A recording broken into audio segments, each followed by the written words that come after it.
Hello friends, welcome to SS exam. Friends, as you all know, अपने introduction to Indian government accounts and audit हमारी जो book है उसके बारे में चर्चा कर रहे थे। राइट, तो दोस्तों इसका चैप्टर नंबर 6 जो है government and commercial system of accounts and audit के बारे में हमने चर्चा स्टार्ट करी थी। चैप्टर नंबर 6 क्या है दोस्तों? Government and commercial system of accounts and audit. Government and commercial systems of accounts and audit. तो इसके अंदर दोस्तों क्या पढ़ेंगे? अपने गवर्नमेंट का और दोस्तों कमर्शियल जो नॉन गवर्नमेंट पार्टीज़ है, जो नॉन गवर्नमेंट कंपनीज़ है, या इसको ऐसे बोल सकते हो जो प्राइवेट कंपनीज जो हैं, उनके अकाउंट्स और ऑडिट कैसे कैसे होती है उसके बारे में चर्चा करेंगे। राइट, तो दोस्तों अकाउंट्स अपने पढ़ रहे थे, इसका ए जो हिस्सा है, ठीक है, इसका बी जो हिस्सा है दोस्तों ऑडिट, वो आगे नेक्स्ट स्लाइड में अपने पास आएगा। राइट, तो दोस्तों इस अकाउंट्स के अंदर भी अपने क्या पढ़ रहे थे पहले कि गवर्नमेंट जो कंपनी है उसका काम क्या है दोस्तों, उसके अकाउंट्स कैसे होंगे कि उसको अपने डिपार्टमेंट्स को चलाना है। ठीक है, उसका दोस्तों मकसद जो है प्रॉफिट अर्निंग नहीं है गवर्नमेंट की अकाउंटिंग का। राइट, ये हमें ये निकालना कि हमें कितना प्रॉफिट हुआ है, उसके पास जितने एसेट्स हैं उसका अच्छे से यूटिलाइजेशन हो जाए, वो सारे अकाउंट्स हमारे पास बन जाए, वो क्या है, इतनी ही बात ठीक है। राइट, और दोस्तों जो कमर्शियल अकाउंटिंग है उसके अंदर क्या फ़र्क होता है कि कमर्शियल अकाउंटिंग का मतलब है दोस्तों जो नॉन गवर्नमेंट बॉडीज़ जो है, नॉन गवर्नमेंट कंपनीज जो हैं, उनके अकाउंट्स मेंटेन जो करते हैं। ठीक है, तो उनका दोस्तों काम क्या है कि प्रॉफिट जो है वो मैक्सिमम वो लें। राइट, तो उस हिसाब से दोस्तों उनके अकाउंट्स भी क्या है वैसे ही मेंटेन किए जाते हैं। येस और नो? तो इसके अंदर दोस्तों पैरा नंबर 6.1 6.2 जो था, इसके अंदर उन्होंने यही देखा कि कंपनी जो होती है उसको टाइम टू टाइम अपने देखना होता है कि हमें कितना गेन है, हमारे पास कितना लॉस हुआ है। राइट, कंपनी दोस्तों इंसॉल्वेंट है या इंसॉल्वेंट है। राइट, और दोस्तों सॉल्वेंसी और इंसॉल्वेंसी का मतलब आपको पता है? सॉल्वेंट का मतलब होता है, ऐसे होता है, सॉल्वेंट का मतलब समझ लो अमीरी है। अमीरी का मतलब क्या है? एक कंपनी की एबिलिटी है, एक कंपनी की ये एबिलिटी है कि वो उसके लॉन्ग टर्म के जो डेप्ट हैं, लॉन्ग टर्म का जो कर्ज है, लॉन्ग टर्म में जो उसको पैसे की ज़रूरत होगी वो चुका सकती है, यानी उसको बोलते हैं सॉल्वेंट। राइट, इनसॉल्वेंट का मतलब क्या है दोस्तों? कंपनी के पास पैसा नहीं है, या इसको ऐसे बोल सकते हो, सॉल्वेंट के अंदर दोस्तों एसेट ज़्यादा होंगे कंपनी के पास और लाइबिलिटीज़ कम होंगी। ठीक है, और इनसॉल्वेंसी के अंदर दोस्तों इनसॉल्वेंट जब कंपनी है, लाइबिलिटीज़ दोस्तों ज़्यादा हैं और एसेट क्या हैं, कम हैं। राइट, एसेट और लाइबिलिटी दोस्तों आप समझते हो, एसेट का मतलब क्या है? संपत्ति आपकी कितनी है। ठीक है, लाइबिलिटी मतलब देनदारी कितनी है, जिम्मेदारी आपके पास कितनी है। राइट, मैं दोस्तों मान लूँ आपकी तनख्वाह कितनी है? 50,000 रुपया है। राइट, आपके पास 50,000 रुपया मान लो। राइट, तो और दोस्तों 50,000 रुपया है तो ये क्या होगा? आपके पास एक एसेट हो गया एक प्रकार से। राइट, और दोस्तों आपके खर्चे जो हैं वो हैं कि भी 10,000 रुपये का क्या है? मकान किराया चुकाना है। 10,000 रुपये की क्या है? कार का लोन देना है। राइट, 20,000 रुपये क्या है दोस्तों? घर का खर्चा है। राइट, फिर भी दोस्तों क्या है? 10,000 रुपये आपके बच जाएंगे। इसका मतलब क्या है? एसेट ज़्यादा है, आपकी लाइबिलिटी कम है, तो आप क्या है? सॉल्वेंट कंडीशन के अंदर हो। ठीक है, अब दोस्तों ऐसा हो जाए कि 10,000 रुपये 20,000 रुपये और मान लो 30,000 रुपये यहाँ पे आपके बच्चों की फ़ीस आ गई स्कूल की। राइट, तो ये पैसा तो दोस्तों बढ़ गया 50,000 से, 30 दो 50 70 हो गया, माने 20,000 रुपये की क्या है आपके पास दोस्तों? लाइबिलिटी ज़्यादा है, एसेट कम है। ठीक है, तो आपको उधार लेना पड़ेगा, लोन लेना पड़ेगा, जो भी आपको प्रोसेस करना पड़ेगा। तो आप मतलब इनसॉल्वेंसी की कंडीशन में हो, आप दोस्तों गरीबी की कंडीशन में हो। ठीक है, अब दोस्तों समराइज़ करके अपने सॉल्वेंट इनसॉल्वेंट समझे तो सॉल्वेंट का मतलब क्या है दोस्तों? आप अमीर हो, और इनसॉल्वेंट का मतलब आप समझते हो कि आप गरीब हो, आपके पास क्या है दोस्तों? लाइबिलिटी ज़्यादा है, एसेट कम है। और सॉल्वेंसी के अंदर दोस्तों आपके पास एसेट ज़्यादा है, लाइबिलिटीज़ कम है। राइट, तो ये हुआ दोस्तों कमर्शियल अकाउंटिंग के अंदर हम प्रॉफिट लॉस निकालते हैं। राइट, सॉल्वेंसी इंसॉल्वेंसी निकालते हैं, तो हमें अकाउंट्स भी दोस्तों उसी प्रकार से क्या है? मेंटेन करने पड़ते हैं। राइट, यस और नो? अब दोस्तों अपने चलते हैं पैरा नंबर 6.3 पे और देखते हैं कि कमर्शियल की जो अकाउंटिंग है, जो कमर्शियल जो अकाउंट्स होते हैं वो बनते कैसे हैं। ठीक है, 6.3 में देखिए, it is the generally accepted practice in the commercial world to maintain account books on the double entry system. दोस्तों it is the generally accepted practice in the commercial world. Commercial world जो है दोस्तों, commercial world का मतलब क्या है? जो private world है उसके अंदर क्या है? एक जनरली एक्सेप्टेड प्रैक्टिस है कि जो उनके अकाउंट्स जो है वो डबल एंट्री सिस्टम में बनाए जाएं। ठीक है, अब दोस्तों डबल एंट्री सिस्टम क्या होता है? सिंगल एंट्री सिस्टम क्या होता है? राइट। ये अकाउंट्स का पोर्शन है, ठीक है। अकाउंट्स दोस्तों हमारे जो सेकंड जो पेपर है उसके अंदर क्या है, ये इन चीज़ों को अपने बेहतर तरीके से समझेंगे। लेकिन दोस्तों मोटी मोटी बात आपको बता दूँ, सिंगल एंट्री सिस्टम और डबल एंट्री सिस्टम में जो फ़र्क है वो है कि दोस्तों डबल एंट्री सिस्टम जैसे कि नाम है, इसमें डबल जगह एंट्री होती है और डबल इम्पैक्ट पड़ता है। एक ही एंट्री की हमें एक ही दोस्तों ट्रांजैक्शन जो होती है, ट्रांजैक्शन का मतलब समझते हो आप, कोई भी पैसा आया या कोई पैसा गया उसकी दो जगह हमें एंट्री करनी पड़ती है, ठीक है। उसको दो जगह दोस्तों क्रेडिट और डेबिट करता है, उसको मतलब दो फ़र्क पड़ते हैं हमारे बिजनेस के अंदर, राइट। सिंगल एंट्री के अंदर दोस्तों एक एंट्री से हमारे क्या है उसको हम लिख देते हैं, राइट दोस्तों। उसको डिटेल जो डिस्कशन है अपने जो हमारा सेकंड पेपर होगा उसके अंदर करेंगे, राइट। तो आपको ये याद रखना है दोस्तों, जनरली एक्सेप्टेड प्रैक्टिस है कमर्शियल वर्ल्ड के अंदर कि उनके अकाउंट बुक जो हैं वो डबल एंट्री सिस्टम में मेंटेन होते हैं, right. Which is based on the fact that in every transaction और फाइनेंशियल चेंज टू पार्टीज और accounts are involve, one giving and the other is receiving, ठीक है। तो डबल एंट्री सिस्टम का मतलब क्या हुआ दोस्तों कि ये इस fact which is based on the fact, जो दोस्तों डबल एंट्री सिस्टम किस फैक्ट पे काम करता है कि प्रत्येक ट्रांजैक्शन दोस्तों, एवरी ट्रांजैक्शन और फाइनेंशियल चेंज, कोई भी फाइनेंशियल चेंज हुआ, टू पार्टीज और accounts are involve, right.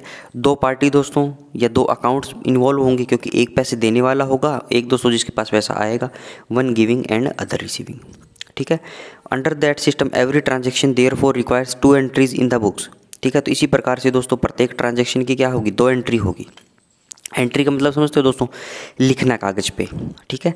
One against the party और account giving and the other against the party और अकाउंट रिसीविंग। एक दोस्तों पैसा दे रहा है, एक दोस्तों पैसा ले रहा है। अब दोस्तों इसको क्रेडिट कैसे डेबिट कैसे करना है, जो दे रहा है उसको क्रेडिट करना है, जो ले रहा है उसको डेबिट करना है, किसको क्रेडिट करना है किसको डेबिट करना है, ठीक है। तो ये सारी चीज़ें दोस्तों अकाउंट्स जब पढ़ेंगे अपने वहाँ पर इन चीज़ों को पढ़ेंगे, ठीक है। यहाँ पे दोस्तों उस चीज़ को अपने मैं ले आऊँगा पढ़ा दूँगा, तो ये क्या है इसका कचरा हो जाएगा फिर, ठीक है। वो यहाँ पे क्या है रिडंडेंट नहीं है, राइट।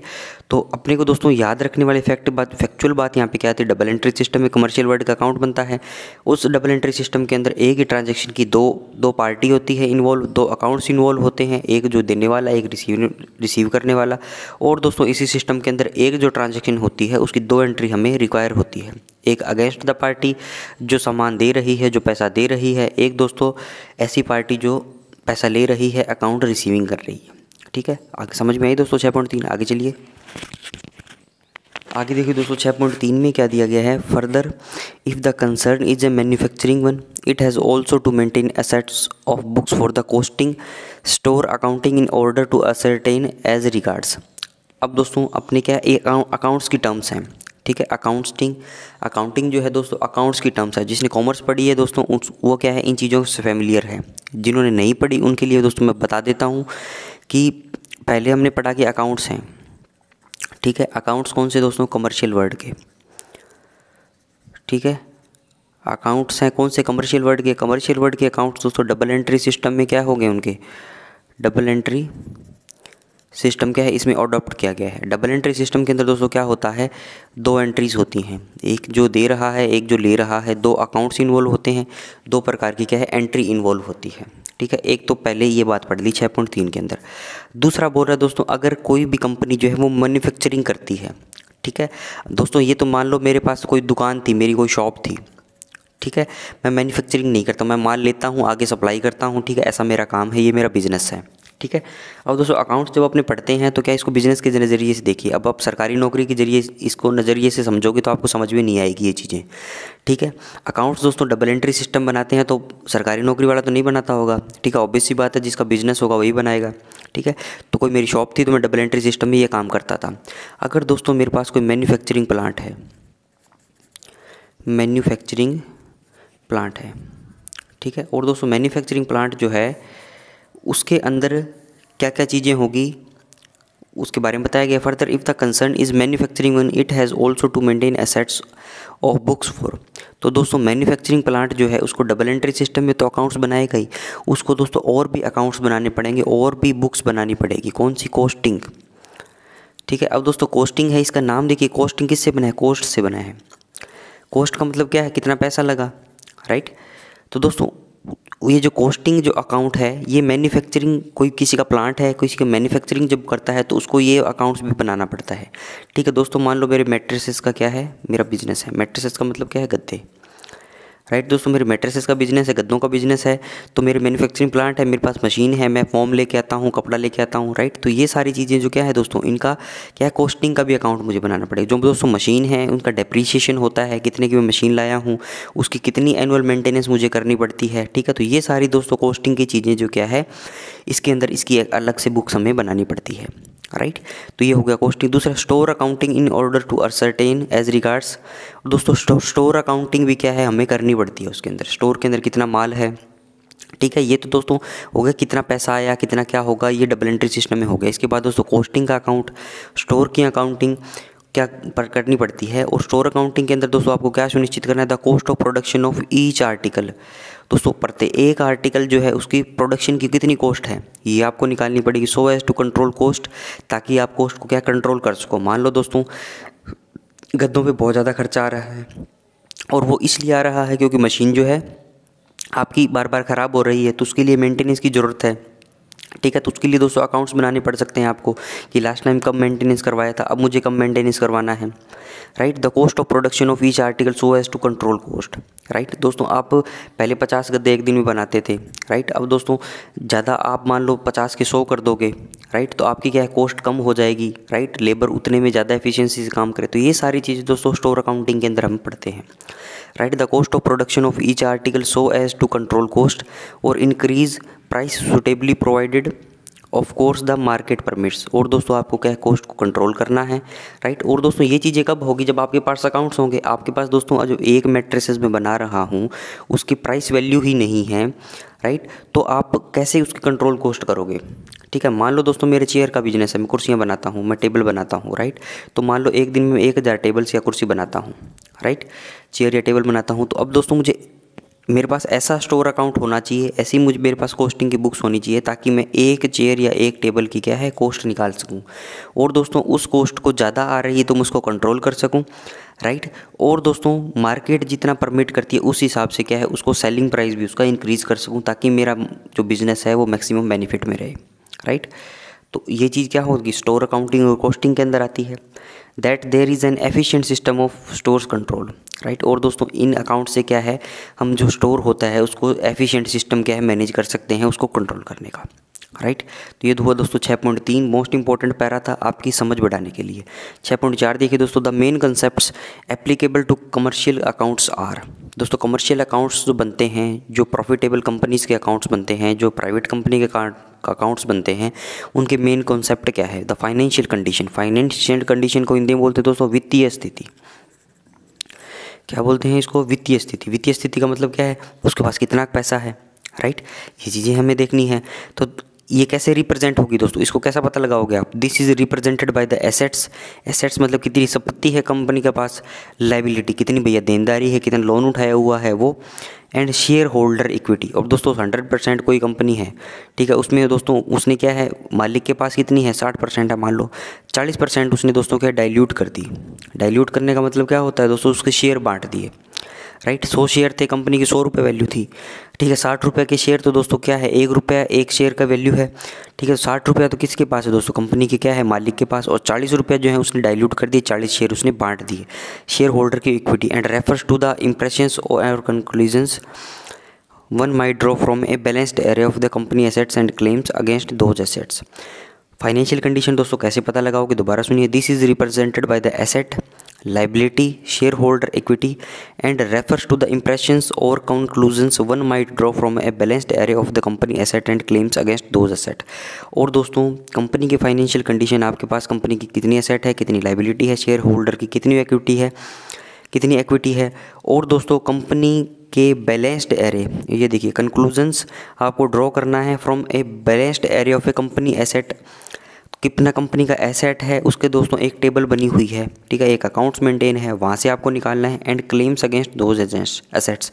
और दोस्तों वो जो एसेट हैं उनके ऊपर कितनी लाइबिलिटी है आपको, ठीक है। अब दोस्तों इसको समरअप करके बोल दिया बैलेंस शीट, ठीक है। एक बैलेंस शीट दोस्तों ऐसा डॉक्यूमेंट होता है, एक बैलेंस शीट दोस्तों ऐसा कागज़ होता है जहाँ पे क्या है, ये सारी चीज़ें आप कर सकते हो, कितना एसेट है, कितना लाइबिलिटी है, प्रॉफिट लॉस कितना है, ठीक है। सारी तमाम तरीके की चीज़ें हैं दोस्तों आप बैलेंस शीट से कंपनी की निकाल सकते हो, ठीक है।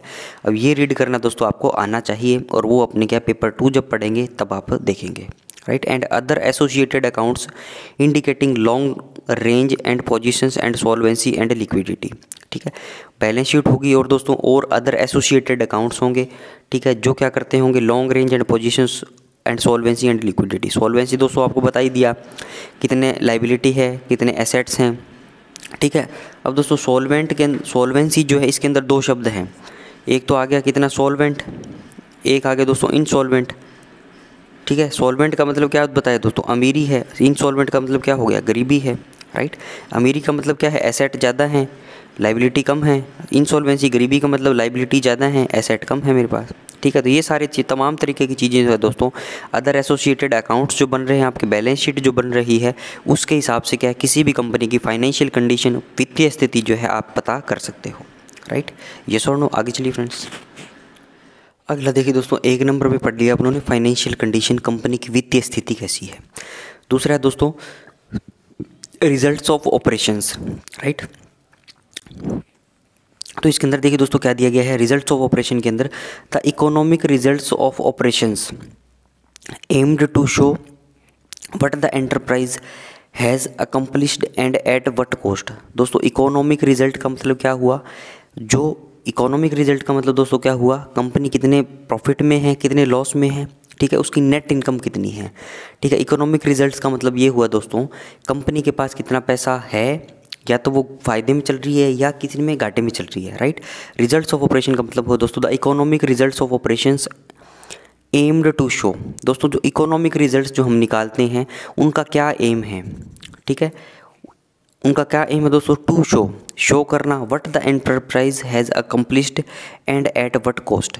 ठीक है, तो जो एंटरप्राइजेज हैं, हमारा व्यवसाय जो है उसने क्या अचीव किया है, और दोस्तों उसमें अचीव करने में उसको कितना पैसा लगा है। ठीक है, तो ये सारी चीज़ें आप कैसे कर सकते हो, are generally reflected by the profit and loss account. इसको दोस्तों P&L अकाउंट बोला जाता है दोस्तों, P&L, profit and loss. Right, अब दोस्तों पहले बैलेंस शीट पढ़ लिया। ठीक है, कॉस्टिंग पढ़ ली दोस्तों।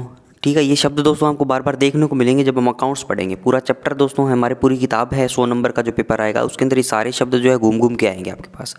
ठीक है, बैलेंस शीट पढ़ लिया, कॉस्टिंग पढ़ ली, स्टोर अकाउंट पढ़ लिया। राइट, अब दोस्तों पढ़ लिया profit and loss account. Right, तो प्रॉफिट एंड लॉस अकाउंट के जरिए हम क्या है, इकोनॉमिक रिजल्ट्स निकाल सकते हैं। ठीक है, जिनका काम क्या है, कंपनी ने क्या अचीव किया है और कितने पैसे लगा के किया है। ठीक है, प्रॉफिट एंड लॉस अकाउंट का मतलब कितना क्या है कि क्या तो कंपनी प्रॉफिट में है, या तो फ़ायदे में है, या क्या है नुकसान में है। In arriving at the net income. दोस्तों नेट इनकम आप कैसे निकाल सकते हो। ठीक है, आप खुद की दोस्तों नेट इनकम कितनी निकालते हो, कैसे निकालते हो। मान लो आपकी बेसिक है दोस्तों 44,000 रुपया। ठीक है, उस पर DA लग जाता है 38%, उस पर दोस्तों HRA लग जाता है, उसके ऊपर दोस्तों क्या है TPT लग जाता है, TPT पे DA लग जाता है। ठीक है, ये तो कितनी होगी आपकी दोस्तों, पॉजिटिव जो प्लस आएगा, जाने वाला कौन सा है दोस्तों, basic plus DA 44,000 plus 38% of 44,000। ये क्या करते हो आप दोस्तों, NPS कंट्रीब्यूशन कर देते हो। राइट, तो आपकी नेट इनकम कैसे निकलती है, इनको जोड़ के, इनको घटा के। ठीक है, मतलब एसेट जो है उसमें से लाइबिलिटी जब मैं घटा दूंगा तो क्या हो जाएगा, मेरी नेट इनकम आ जाएगी। राइट, तो दोस्तों कंपनी जो है, कोई भी एंटरप्राइजेज है, उसकी नेट इनकम कैसे निकालूंगा मैं। Financial conservatism dictates that all foreseeable losses should be provided for. दोस्तों जितने भी नुकसान हो रहे हैं, जितने नुकसान होने वाले हैं, उनको क्या है माइनस कर दो। ठीक है, कंपनी के ग्रॉस प्रॉफिट से, ग्रॉस प्रॉफिट हो गया। ठीक है, तो आने वाले फोरसीएबल लॉसेज मतलब जो लॉसेज होने वाले हैं उसके लिए क्या पैसा प्रोवाइड कर दो आप। Right, and no credit should be taken for unearned profit. और दोस्तों कोई भी प्रॉफिट जो अभी आपको बेनिफिट नहीं हुआ है, कोई अनअर्नड प्रॉफिट है, राइट, उसको क्या है आपको क्रेडिट नहीं करना है। ठीक है, तो आपको क्या है नेट इनकम आप उससे निकाल सकते हो। राइट, समझ में आई दोस्तों बातें। कुल मिला के बात इसमें अंदर यही भी, पहले तो बोल दे प्रॉफिट एंड लॉस अकाउंट के जरिए आप कंपनी की क्या फाइनेंशियल कंडीशन देख सकते हो, इकोनॉमिक रिजल्ट्स निकाल सकते हो। राइट, और इसके बाद दोस्तों बोल दिया नेट इनकम आप कैसे निकालोगे, जितनी दोस्तों ग्रॉस इनकम है उसके अंदर लॉसेज जो हैं, जो भी आपके अनअर्न्ड प्रॉफिट जो हैं उनको माइनस कर दोगे, उनको दोस्तों आप इसके प्रॉफिट के अंदर कंसीडर नहीं करोगे तो आपकी नेट इनकम आ जाएगी। राइट, तीसरा देखिए दोस्तों true and fair view. As accounting statements contain subjective evaluation दोस्तों अकाउंटिंग स्टेटमेंट्स के अंदर क्या होता है, सब्जेक्टिव इवैल्यूएशन। सब्जेक्टिव इवैल्यूएशन का मतलब क्या है, चीज़ों को हम बहुत ही अच्छे तरीके से विस्तार पूर्वक लिखते हैं। ठीक है, कोई भी दोस्तों एंट्री होती है, जनरल एंट्री होती है, तो उसके अंदर चीज़ों को क्या है बहुत ही अच्छे तरीके से लिखा जाता है। इतने रुपए शाम से क्रेडिट हुए, डेबिट हुए। ठीक है, इस प्रकार की दोस्तों स्टेटमेंट्स जो क्या है हम अकाउंटिंग स्टेटमेंट्स के में क्या है शो करते हैं। ठीक है, as accounting statements contain subjective evaluation, the result presented to the shareholders should be a fair view of the affairs of the company, such fairness is assured by. और दोस्तों अकाउंटिंग स्टेटमेंट्स के अंदर क्या है, subjective evaluation होता है। और दोस्तों जो रिजल्ट्स इन चीज़ों से निकलेंगे, जिन अकाउंटिंग स्टेटमेंट से, जो सब्जेक्टिव इवैल्यूएशन से, किसको दोस्तों शेयर होल्डर को जब दिखाएंगे, वो क्या है दोस्तों फेयर व्यू क्या है उसको शो करना चाहिए कंपनी का। ठीक है, ताकि दोस्तों शेयर होल्डर्स को ऐसा न लगे कि यार अकाउंट्स अच्छे नहीं बने हैं। ठीक है, क्योंकि दोस्तों मान लो मेरे कंपनी में 30% शेयर है, तो मैं चाहूँगा ना कि भाई कंपनी का टाइम टू टाइम मुझे प्रॉफिट लॉस पता लगता रहे, कंपनी किस कंडीशन में काम कर रही है उसका फेयर व्यू मुझे मिलता रहे। राइट, तो दोस्तों अकाउंटिंग स्टेटमेंट्स क्या है ऐसे ही हमें बनाने पड़ते हैं। राइट, और दोस्तों such fairness is assured by, ऐसी फेयरनेस, ऐसे अकाउंट्स आप अच्छे से कैसे मेंटेन कर सकते हो, generally accepted accounting principles which include a number of conventions and practices which haves over a period of time been found to be most useful.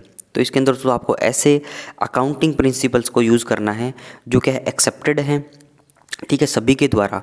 और दोस्तों which include a number of convention and practices which have over the period of time been found to be most useful. और दोस्तों लंबे time तक इन चीज़ों को practice कर करके, अकाउंटिंग को कर करके क्या है लास्ट में उनको क्या है अडॉप्ट किया गया है। ठीक है, ऐसे आपको क्या है अकाउंटिंग प्रिंसिपल्स को यूज़ करना है। राइट, आगे चलिए फ्रेंड्स। नेक्स्ट देखिए दोस्तों, consistency in treatment accorded to various items which are material to the statements to make comparisons with the earlier years possible and meaningful.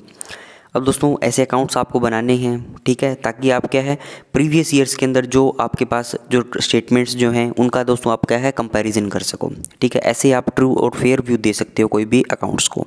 Right, अगला दोस्तों full disclosure to enable informed readers to come to appropriate conclusions.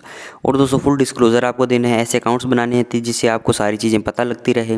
Right, और दोस्तों readers जो हैं एक appropriate conclusions पे आ जाएं। ठीक है, जो भी रीड कर रहा है उस अकाउंट्स को, राइट, मान लो जैसे शेयर होल्डर है, मैं शेयर होल्डर हूँ, मैं रीड कर रहा हूँ अकाउंट्स को। राइट, तो मैं क्या एक अप्रोप्रिएट कंक्लूजन उन चीज़ों से निकाल लूँ, ऐसा दोस्तों अकाउंट्स क्या है आपको मेंटेन करना है। राइट, तो यही बात समझ में आई दोस्तों। अब ये हुआ दोस्तों पैरा नंबर 6.4 कंप्लीट। राइट, अब ये दोस्तों अपने पढ़ रहे थे principle and methods of commercial accounting. ठीक है, ए नंबर जो हिस्सा था हमारा अकाउंट्स का, ठीक है, ए हिस्सा है अकाउंट्स का, बी हिस्सा किसका है ऑडिट का। ठीक है, ए हिस्से के अकाउंट्स के अंदर पहला है principles and methods of commercial accounting. ठीक है, अब दोस्तों अकाउंट्स के अंदर ही इसका जो दूसरा हिस्सा है वो है प्रिंसिपल्स ऑफ गवर्नमेंट अकाउंटिंग। ठीक है, अब दोस्तों अपने पढ़ेंगे प्रिंसिपल्स ऑफ गवर्नमेंट अकाउंटिंग। अब देखिए दोस्तों प्रिंसिपल्स ऑफ गवर्नमेंट अकाउंटिंग के अंदर क्या दिया है, the activities of a good government in any country are determined by the needs of the country. दोस्तों the activities of a good government in any country are determined by the needs of the country. कोई भी government है वो good कैसे है, ठीक है, ये दोस्तों उसकी एक्टिविटी से पता चल जाएगा इन एंट्री के। और वो कैसे पता चलेगा, determined by the needs of the country. ठीक है, जो कंट्री की जितनी नीड्स हैं वो पूरी हो रही है या नहीं। राइट, वो क्या है किसी भी गुड गवर्नमेंट की पहचान है। ठीक है, the activities of a good government in any country are determined by the needs of the country. ठीक है, कितनी कंट्री की नीड्स हैं, राइट, उसके बेस पे कोई भी गवर्नमेंट कैसे काम कर रही है, उसकी क्या क्या एक्टिविटीज़ हैं, राइट, वो क्या है दोस्तों गुड गवर्नमेंट कहलाएगी। राइट, और गुड गवर्नमेंट दोस्तों ऐसे काम करती है, कंट्री की नीड के हिसाब से क्या है एक्टिविटीज़ करती है, कंट्री की नीड्स के हिसाब से क्या है एक्शन लेती है। Right, the main branches of its activities being non, it is a matter for decision what expenditure will be necessary during any year in carrying out these activities. ठीक है, और दोस्तों main branches of activities being non, right, तो दोस्तों इस activities के में क्या क्या काम उनको करने हैं, उनकी क्या मेन ब्रांचेज हैं। ठीक है, ताकि कोई कंट्री की नीड्स पूरी हो सके, कोई कंट्री अच्छी चले। It is a matter for decision what expenditure will be necessary during any year in carrying out these activity. तो दोस्तों मोटी मोटी बात क्या है कि कंट्री की नीड्स कैसे होगी, पैसे से पूरी होगी। मान लो दोस्तों कॉलेज खोलने हैं, ठीक है, एम्स खोलने हैं, सरकारी अस्पताल हैं, सरकारी स्कूल हैं, विभिन्न दोस्तों मेडिकल फैसिलिटीज़ देनी है, तो इन चीज़ों पे क्या है दोस्तों, कितना खर्चा होगा उस चीज़ का अनुमान लगा लेना दोस्तों क्या है, किसी भी दोस्तों गुड गवर्नमेंट की क्या है एक्टिविटीज़ के अंदर शामिल किया जाता है। ठीक है, after a decision has been reached on this point it becomes necessary to determine how to raise sufficient money to meet that expenditure. ठीक है, और दोस्तों आप ऐसे कंक्लूजन पे पहुंच गए, मान लो आपको 500 करोड़ रुपए चाहिए एक साल के अंदर। ठीक है, पहले तो आपने ये कैलकुलेट किया कि कितना पैसा चाहिए। ठीक है, सबसे पहले दोस्तों कोई भी कंट्री की नीड है, उसके अंदर नीड आपने पहचानी। ठीक है, उसके ऊपर दोस्तों एक्ट करने के लिए एक्टिविटीज़ करनी पड़ेगी, और दोस्तों एक्टिविटीज़ करने के लिए आपको कितना एक्सपेंडिचर लगेगा उसको डिटरमाइन करना है। एक्सपेंडिचर आपने 500 करोड़ का देख लिया। ठीक है, अब दोस्तों आप इस डिसीजन पे आ गए कि भैया 500 करोड़ का खर्च होगा। It becomes necessary to determine how to raise sufficient money to meet that expenditure. अब दोस्तों गवर्नमेंट को वो पैसा कहाँ से रेज करना है, कैसे करना है, ये सिरदर्दी फिर गवर्नमेंट की रहेगी। राइट, तो ये सारे काम दोस्तों क्या है गवर्नमेंट करती है, और ये गवर्नमेंट अकाउंटिंग दोस्तों प्रिंसिपल्स जो हैं इसी पे बेस्ड बने हुए हैं। Right, how to raise sufficient money to meet that expenditure. ठीक है, तो ये गवर्नमेंट का काम है कि वो कैसे पैसे रेज करती है। राइट, आगे चलिए फ्रेंड्स। अब अगला दोस्तों 6.6 पैरा जो है काफ़ी लंबा पैरा है, तो इसको अपने नेक्स्ट वीडियो के अंदर डिस्कस करेंगे। आज दोस्तों अपनों ने 6.5 तक पढ़ा है, कल दोस्तों इसको पूरा रिवाइज भी करेंगे। राइट, क्योंकि दोस्तों टेक्निकल टर्म्स है, अकाउंट्स की टर्म्स हैं। ठीक है, इनको बार बार दोस्तों बोल बोल के लिख लिख के याद अपने नहीं करेंगे। मैं आपको दोस्तों बार बार बोलवाऊँगा नहीं, लिखवाऊँगा नहीं। राइट, रिवाइज़ नहीं करवाऊँगा तो आप भूल जाओगे इन चीज़ों को। राइट, कम पढ़ लें दोस्तों, बट ऐसा पढ़ें कि आपको चीज़ें याद रहे, माइंड के अंदर एक पिक्चर बने। राइट, ताकि एग्जामिनेशन के अंदर जब हम बैठें तो क्या है हमारे दिमाग में चीज़ों को क्लिक होना चाहिए। राइट, दोस्तों कल जो है अपने इन चीज़ों को रिवाइज़ करेंगे, 6.5 तक क्या पढ़ा है। ठीक है, और फिर दोस्तों 6.6, 6.7, 6.8, 6.9 जितना भी हो सकेगा अपने इसको कवर करेंगे। राइट, क्योंकि दोस्तों इसके अंदर क्या है 6, 7, 8, 15, 16, 17, 18 6-7 चैप्टर हैं दोस्तों, बहुत अच्छे तरीके से अपने उनको पढ़ेंगे। राइट, तो वीडियो को दोस्तों यहीं रैप अप करता हूँ। वीडियो को लाइक करें, चैनल को दोस्तों सब्सक्राइब करें। Thanks for watching, have a nice day.